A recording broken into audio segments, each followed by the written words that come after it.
Sou Selma Pavanelli, eu vim de São Paulo em 2015.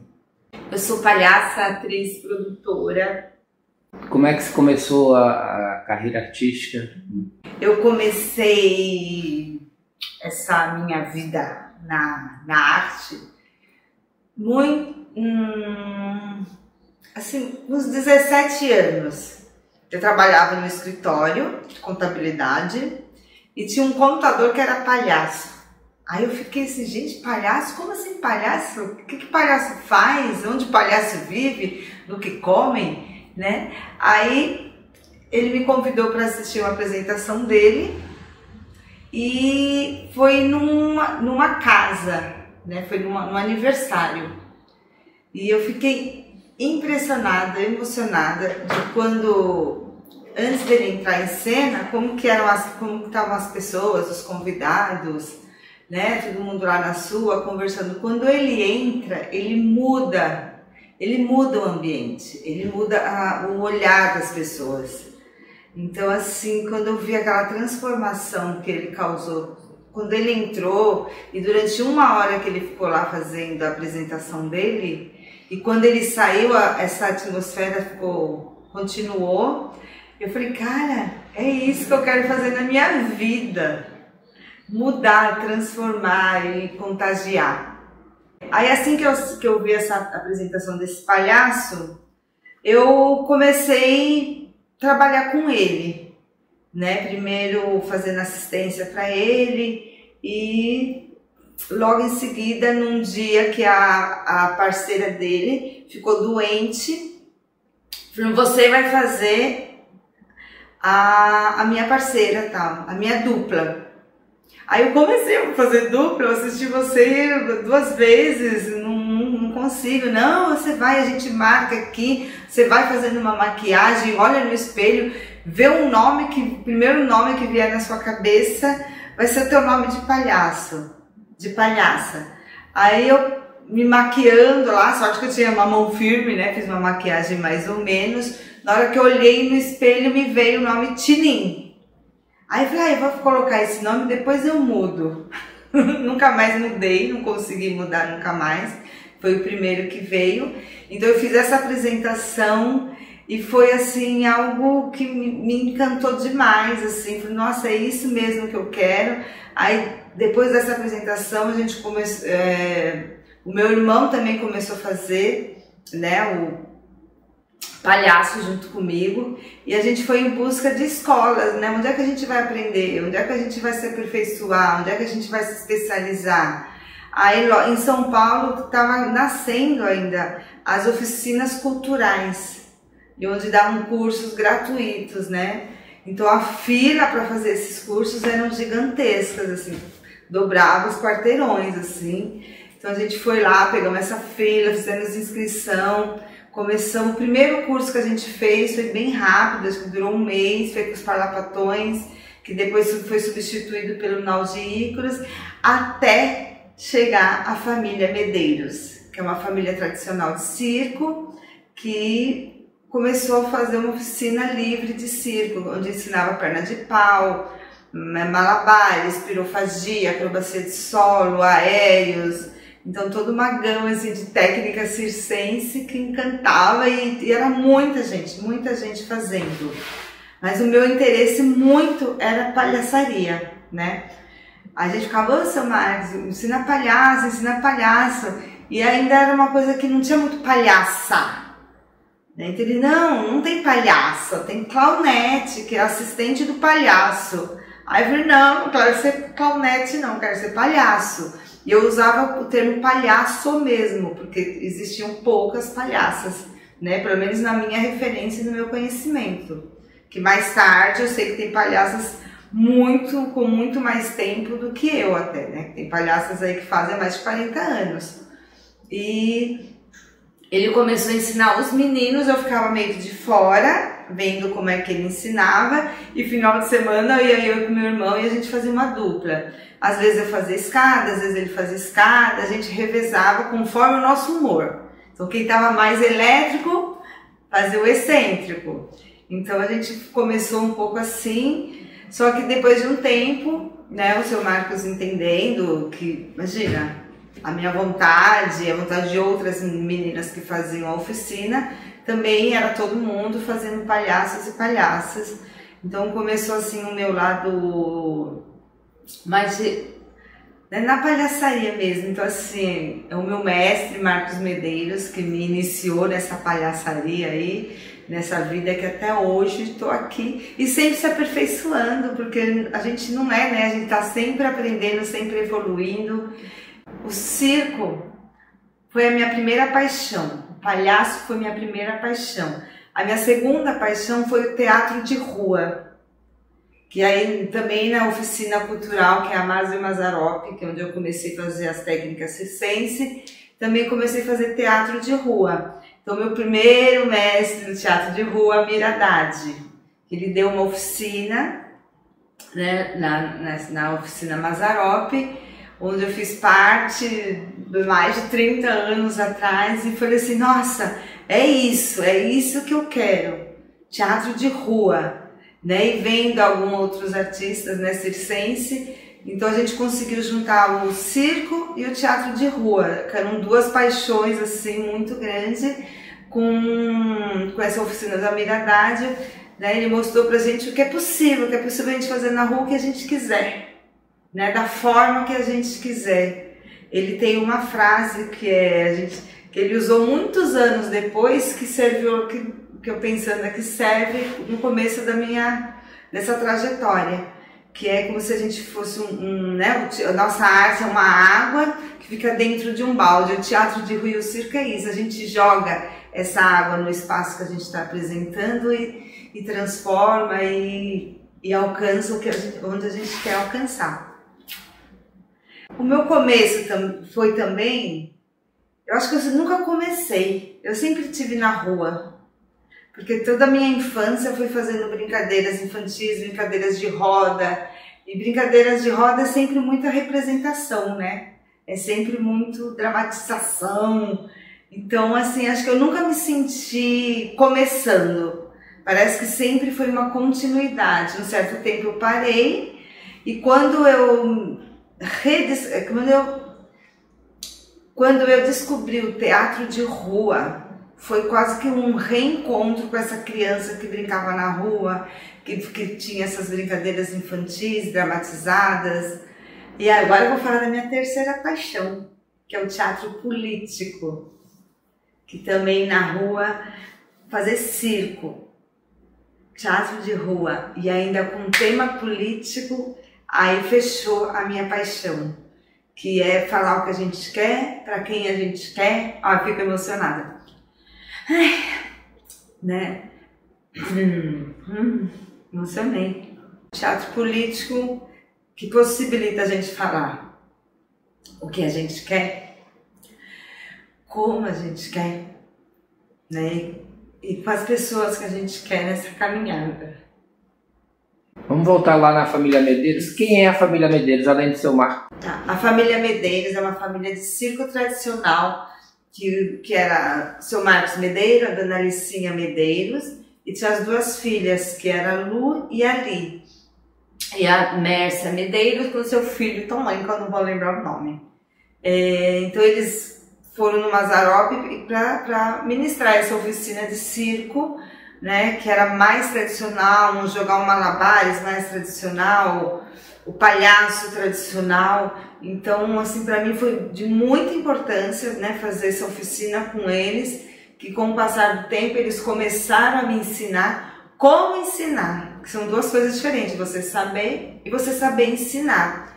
E para mim era muito importante. Hoje em dia, eu com meus 54 anos de idade, eles já tinham 60 anos e ensinavam aéreo, ensinavam acrobacia. Então o jeito de ensinar não era, ó, eu faço e você reproduz. Não, eles conseguiam falar como é que a gente tinha que fazer sem precisar fazer. E isso para mim é uma coisa que até hoje é muito importante. Eu uso muito nas minhas oficinas, né, e no meu dia a dia também. E é uma família que eu fiquei fazendo parte dessa família durante o tempo que eu convivi com eles, que foi em torno, foram 2 anos de uma oficina, que eram aulas mesmo, não eram oficinas, né? De terça a sábado, durante 2 anos. E depois desses 2 anos eu comecei a trabalhar com eles, dando oficinas em outras cidades e fazendo apresentações.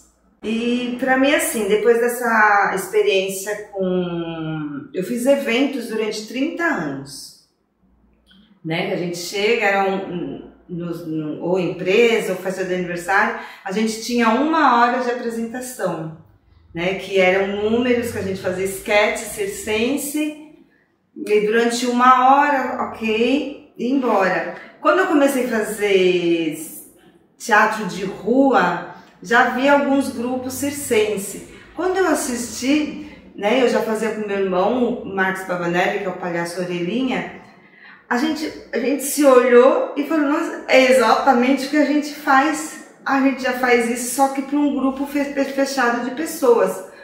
Vamos começar a fazer na rua? Vamos!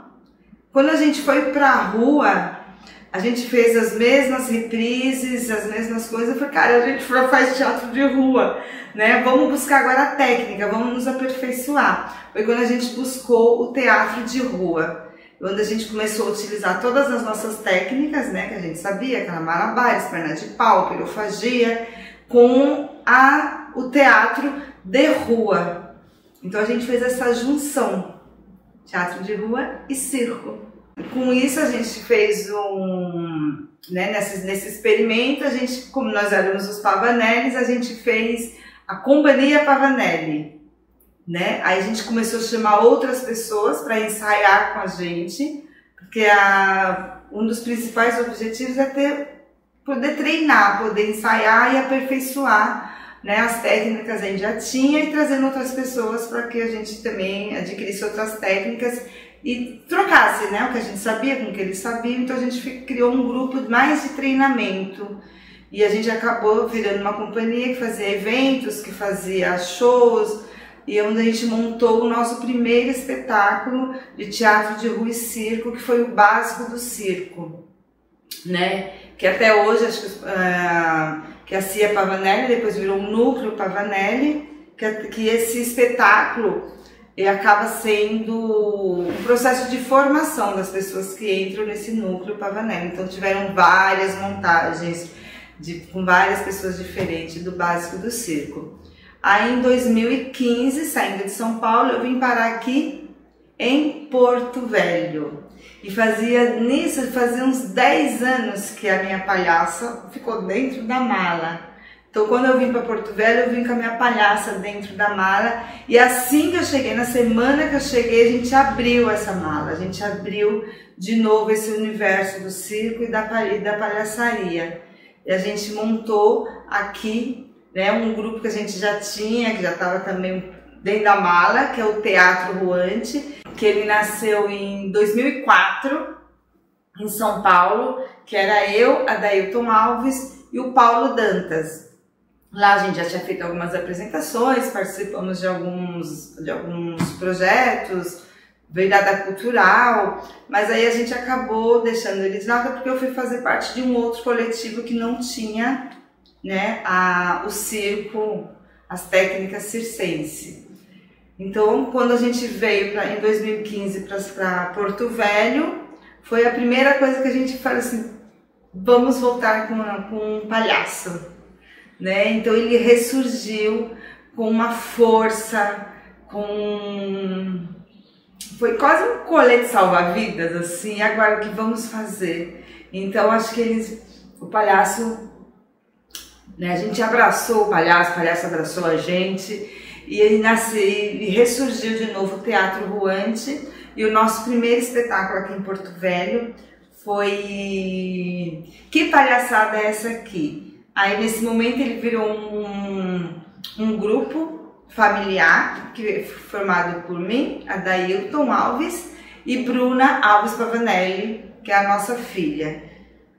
Então a gente se apresentou num assentamento, num azul com laranja, em alguns lugares a gente fez a apresentação, participamos de festival, lá no Acre, o Festival Matias, Então, assim, o Teatro Ruante surgiu aqui em Porto Velho, né, como um grupo de circo e teatro, novamente.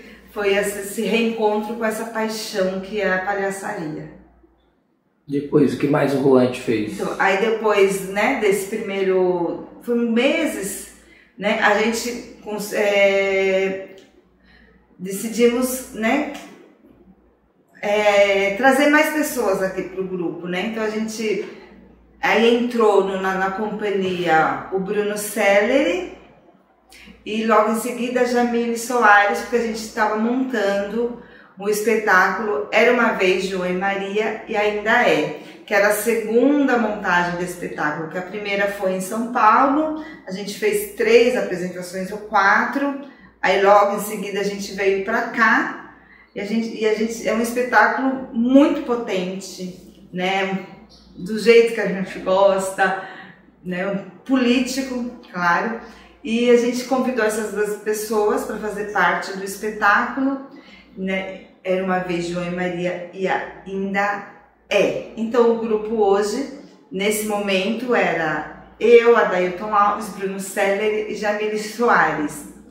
Então, depois desse espetáculo, a gente fez o Cabaré Ruante, convidando algumas outras pessoas, né, que faziam palhaços aqui, que estavam começando na palhaçaria, que era a Flávia Diniz, a Manara Brandão e o Edmar, que era, a gente fez uma brincadeira, uma apresentação, né, na praça, a Luísio Ferreira, se eu não me engano, e a gente nasceu também assim o Cabaré Ruante, que depois ele foi modificado e virou um espetáculo já fechadinho, tal, que a gente apresentou também em vários lugares. E o Cabaré Ruante também serviu pra gente como um processo de formação dessas pessoas que estavam chegando no grupo, que era o Bruno e a Jamile, que também serviu para aprendizado de reprises tradicionais, de reformulação dessas reprises tradicionais.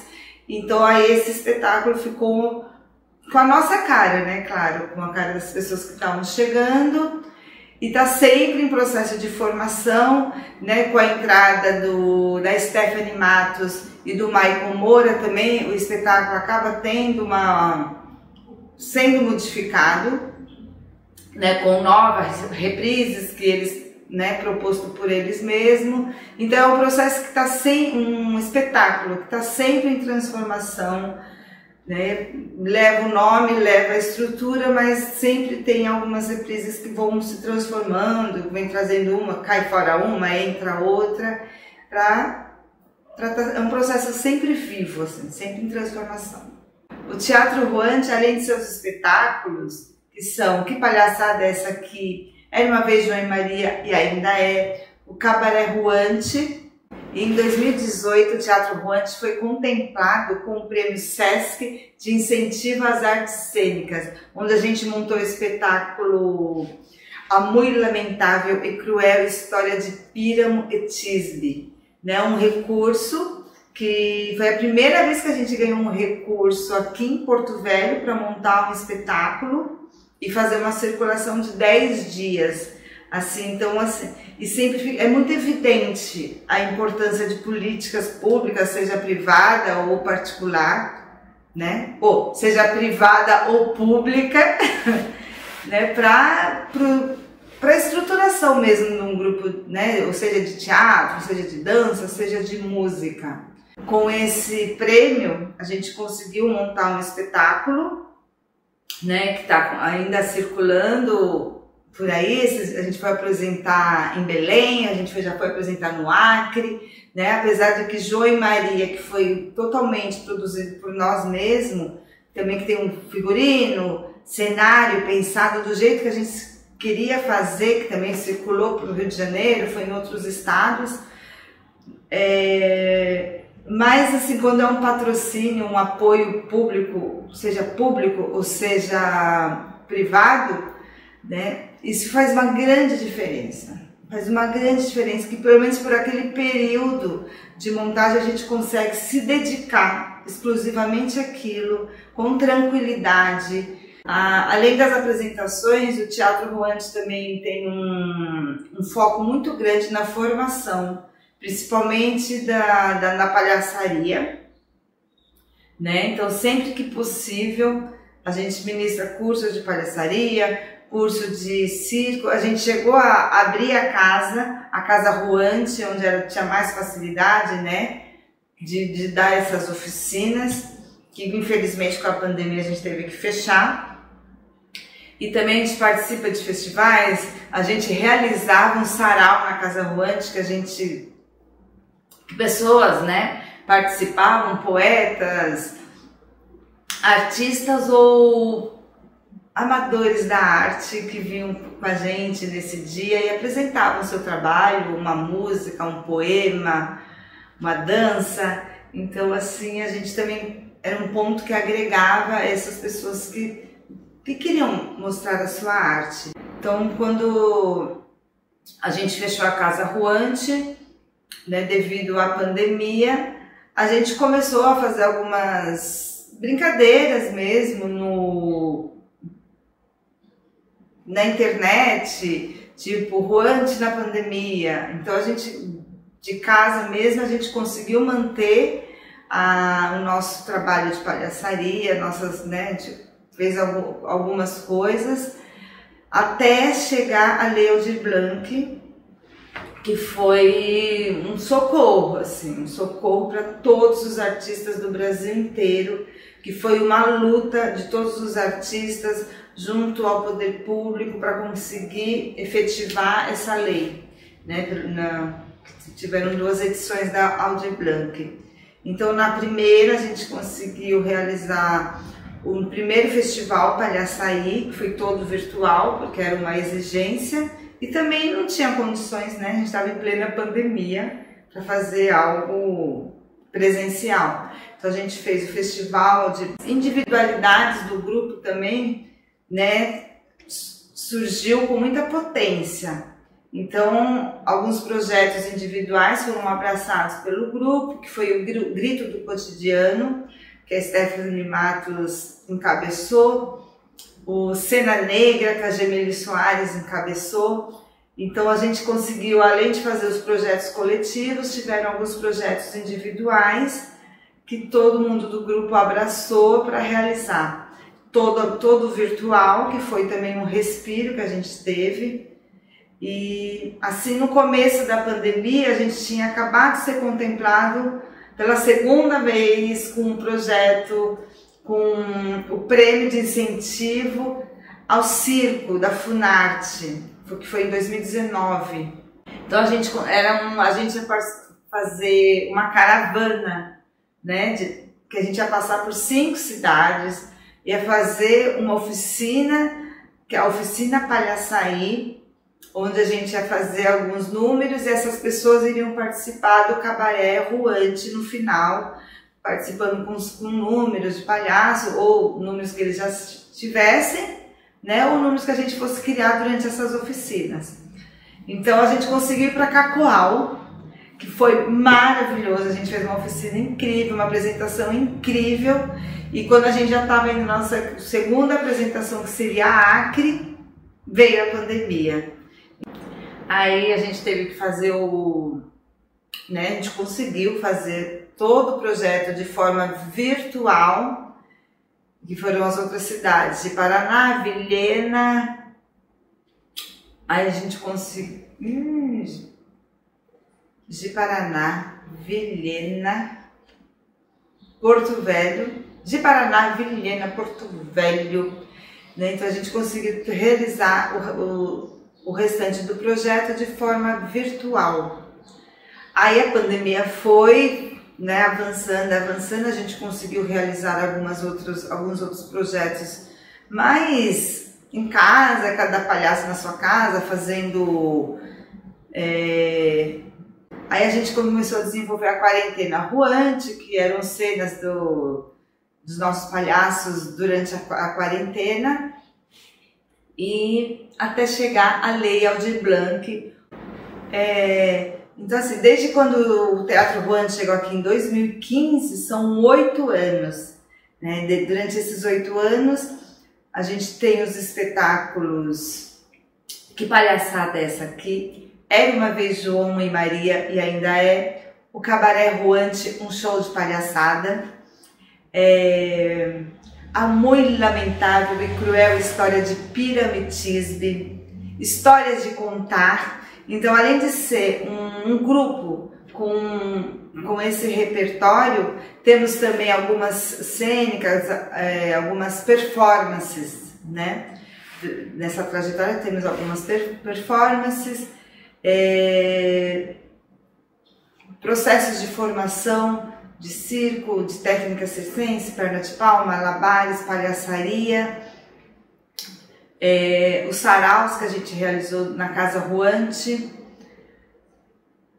e todos os projetos que a gente realizou com a Lei Aldir Blanc de forma coletiva, né, trabalhos individuais que todos os participantes do grupo também contribuíram para que as individualidades que os projetos individuais fossem realizados. E é uma trajetória de 8 anos, mas a gente ainda quer assim, continuar realizando o Festival Palhaçaí, que a sua 3ª edição seja presencial. Olha, que lindo! E continuar que as políticas públicas aqui de Porto Velho, de Rondônia em geral, né, seja cada vez mais forte, cada vez mais uma base sólida para que novos grupos, novos artistas consigam viver, consigam ser profissionais, consigam se manter com o seu trabalho artístico.